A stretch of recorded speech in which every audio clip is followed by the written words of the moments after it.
Hello, magandang araw mga kaibigan. Kumusta po tayo?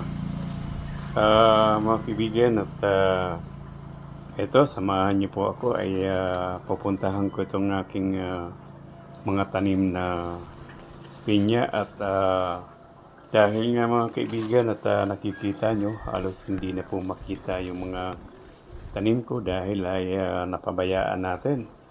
Dahil nga sa nagmahal po yung gasolina ay kaya hindi tayo makapag-grass cutter.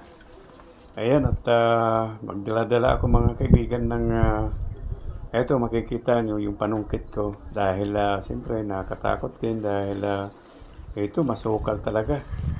Ayan at yung dadaanan natin dahil dito po ay dalawang kubra na po ang nadali natin dito, pinatay dahil sa dati kasi marami talaga, madamo talaga dito. Kaya nag-iingat ako. Ito mga kaibigan at ngayon makikita nyo talagang mataas yung damo kaysa dun sa pananim natin na mga pinya.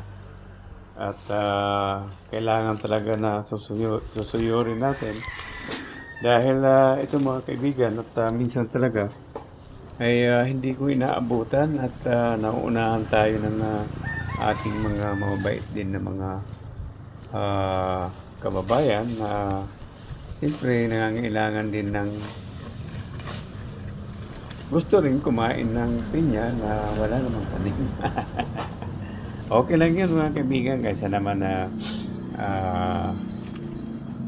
daga lang o kasi dito mga kaibigan kuminsan talaga pag hinog-hinog na po yung pinya ay inaano rin po ng mga daga kaya okay lang yun at mag-iingat lang talaga sila dito kaya po makikita nyo mga kaibigan talaga marami na siyang bunga at yun nga hindi nga lang ako makapagbenta dahil hindi po sabay-sabay yung pagkainom nila kaya siguro kung makakuha ako ng marami-rami, ayun ay naibibinta ko at ang pagbibinta ko naman mga kaibigan dito lang sa aming barangay ay napakamura lang at nagsisimula sa 15 pesos. Siguro yung pinakamahal mga kaibigan na ibibinta ko, yung malaki talaga, ay maabot ng 30 to 25. Siyempre tumatawad po, kaya okay lang. Pero mga kaibigan talaga sa ngayon talaga napakahirap dahil dati-rati kasi ay ang gasolina lang ay 45. Ay ngayon umabot po dito sa amin po mga kaibigan umabot po ng 89.50 po ang gasolina. At sa ngayon ay nasa 82. At napanood ko dito sa balita ay magtataas na naman kaya medyo mahirap-hirap din na bumibili. At dito naman, at hindi naman ako nagkakaroon ng malaking siya pala mga kaibigan, itong mga tanim ko na pinya. Dati-rati talaga, ang ganda nito mga kaibigan, sa totoo lang, ang mga pananim ko dito ay saging, yung latundan, saka yung, anong tawag doon, bangaran tawag sa amin. Latundan, at saka yung, ayun, yung latundan, bangaran yata yun, saka yung kusta. Saka, yun, kung makikita nyo, kung mapapanood nyo lang yung kaunahan kong video, maganda po yung mga kaya lang mga kaibigan, dahil nagmahal din yung abono at siyempre sa katagalan na rin. Dahil nung nagtanim ako nung pandemic pa, kaya ilang taon na rin, at kaya naisipan kong pinya naman. At mga kaibigan, siguro ngayon na medyo magtatagulan, ay pwede na akong mag-grass cutter. Dati kasi, dito sa amin, sobrang init. Napakainit talaga mga kaibigan at pinabayaan ko lang muna.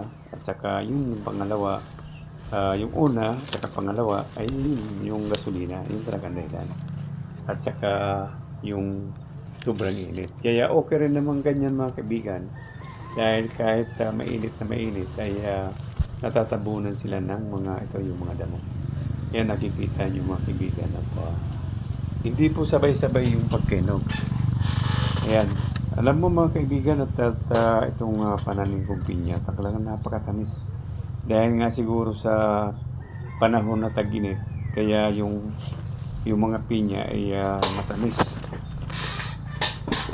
Ito mga kaibigan nakailang ikot na ako, wala pa akong nakikita ng hinog. Ayan. Gusto ko kasi mga kaibigan, pag nagpitas ako ng pinya, ay yung yung may makikita mo talagang dilaw. Tapos mga kaibigan, hindi ko pinupoto, inaano ko lang, inabali ko na lang para kako yung mga ano niya, tawag dito sa amin saha ay mapapakinabangan natin. Ayan. Kaya pag nakapag-harvest tayo dito, yan magsisimula tayo mag-grass cutter dahil kung hahayaan natin ganyan na madamo at least hindi takaw tingin sa mga tao. Dahil hindi ko nababantayan. Ang ano ko lang dito talaga sa umaga hanggang 10 o'clock. Tapos sa hapon naman ay ayun at minsan alas 3, alas 4 dahil sinasabay ko na po ito sa pag-aalaga ng baboy. Ayan.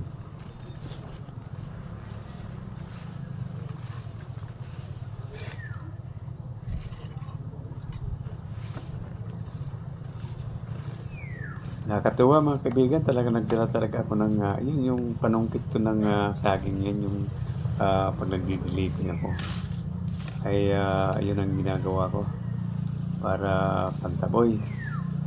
Mahirap na, kailangan ingat.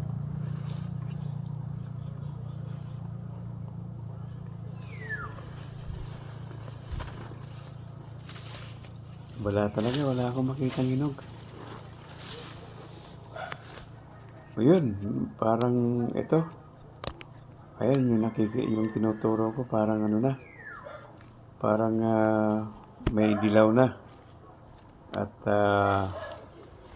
ayan, at pipitasin natin.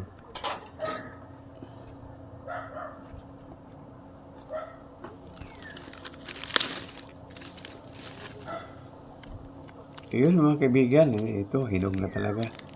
Yan ang gusto ko mga kaibigan, talagang yung hinog na para matamis talaga pag kinain natin.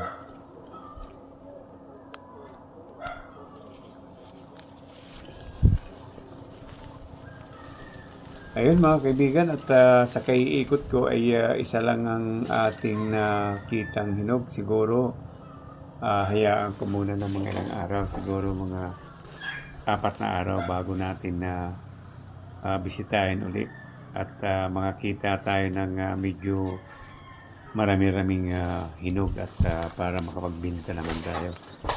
At siyempre pag nakapagbinta natin, pag naibinta natin mga kaibigan at mayroon tayong pambili ng gasolina at makapag-grass cutter tayo dahil kawawa naman yung mga pananim natin dito.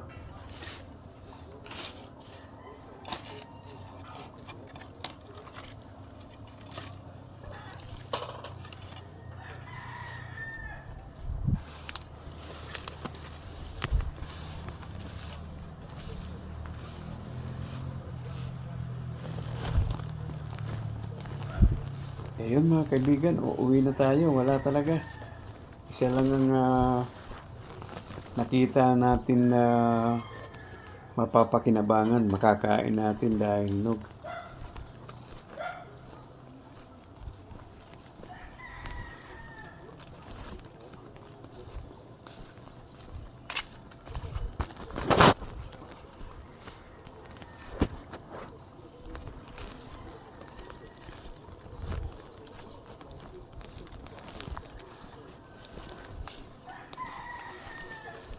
Ito yung sa gilid ng aking babuyan ay tinaniman ko rin ng pinya. Yun lang mga kaibigan, maraming salamat po sa pagsama sa akin at mag-iingat po lagi tayo. Babu!